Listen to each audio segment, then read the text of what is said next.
Assalamualaikum warahmatullahi wabarakatuh. Perkenalkan, nama saya Devita Sari dengan NIM 1903040059. Di sini izinkan saya untuk memenuhi salah satu tugas mata kuliah manajemen pemasaran dan wirausaha 2. Langsung saja untuk materi pemasaran internasional. Pemasaran internasional adalah pasar yang membeli dan menjual produk dari beberapa negara. Yang kedua adalah pemasaran internasional ini sangatlah penting. Tentunya perusahaan tidak ingin stuck dalam aktivitasnya, bukan hanya dalam pemasaran saja, namun juga dalam operasi untuk dapat mendapatkan profit yang lebih dalam menjangkau tujuan pasar.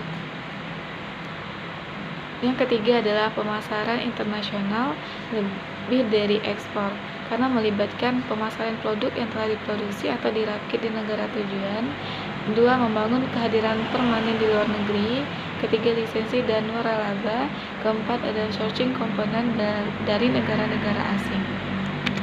Next, alasan untuk perusahaan melakukan pemasaran di luar negeri itu pertama, skala ekonomi dan ruang lingkup. Dan yang kedua, keberadaan pasar yang menguntungkan di luar negeri, pasar jenuh di dalam negeri, peluang internasional, kurang kompetensi, dan perjanjian perdagangan baru.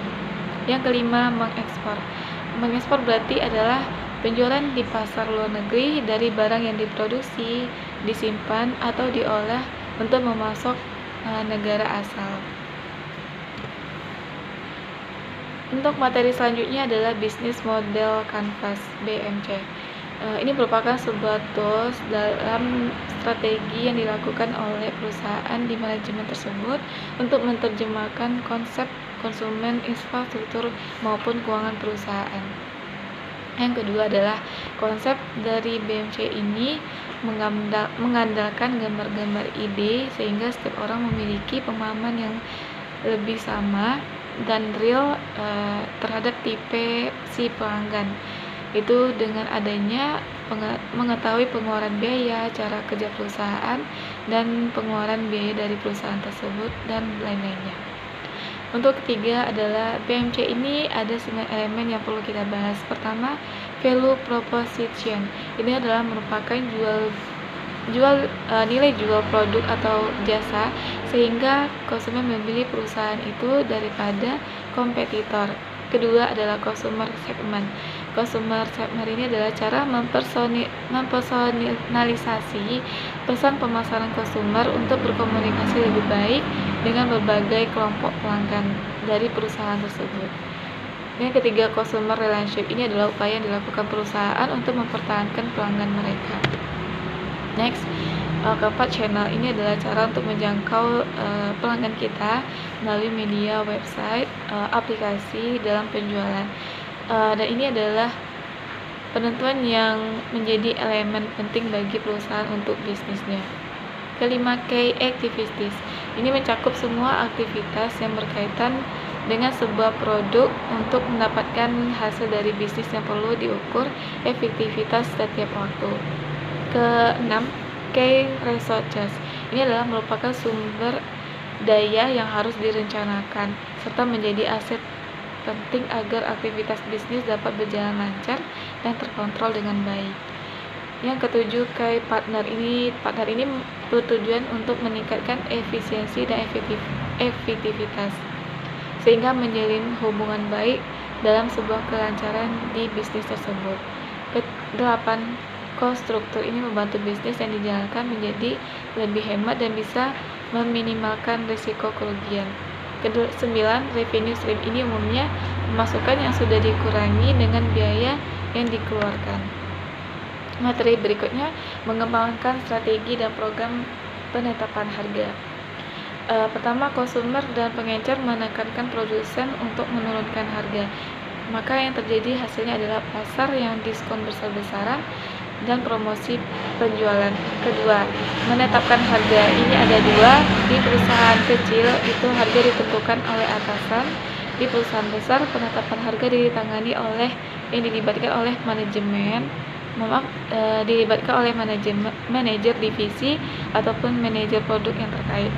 Dalam industri pesawat, kereta, dan perusahaan minyak juga dibentuk departemen penetapan harga terkait. Harga ini ada 3, yaitu harga referensi. Harga ini umumnya harga masa depan yang diharapkan, sehingga harga pesaing dan harga diskon juga diharapkan.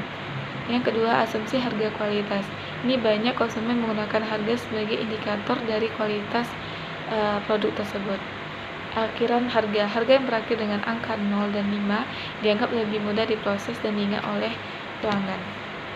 Berikutnya, perusahaan harus mempertimbangkan banyak faktor dalam menentukan kebijakan penetapan harga, yaitu perusahaan memilih tujuan penetapan harga, perusahaan menentukan permintaan, memperkirakan biaya yang akan dikeluarkan, menganalisa biaya, harga, dan tawaran pesaing, memilih metode penetapan harga.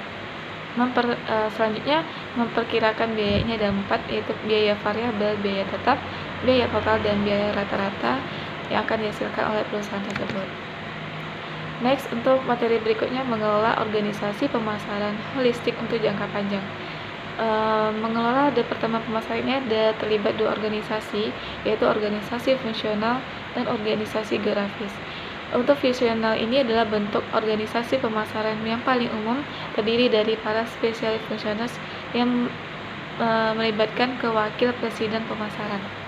Nah, untuk organisasi geografis ini, perusahaan yang menjual ke pasar nasional sering mengatur tenaga penjualannya sepanjang garis geografis tersebut. Next, tugas yang dapat dilakukan manajer merek adalah 2. Ini dapat mengembangkan strategi jangka panjang dan kompetitif untuk produk yang akan dipasarkan. Kedua, menyiapkan rencana pemasaran dan peramalan penjualan tahunan. Ketiga, meningkatkan dukungan produk di antara tenaga penjualan dan distributor. Next, organisasi manajemen matriks ini berkembang mendatar karena organisasi tim yang ramping memfokuskan dirinya pada proses bisnis yang lintas fungsi secara horizontal.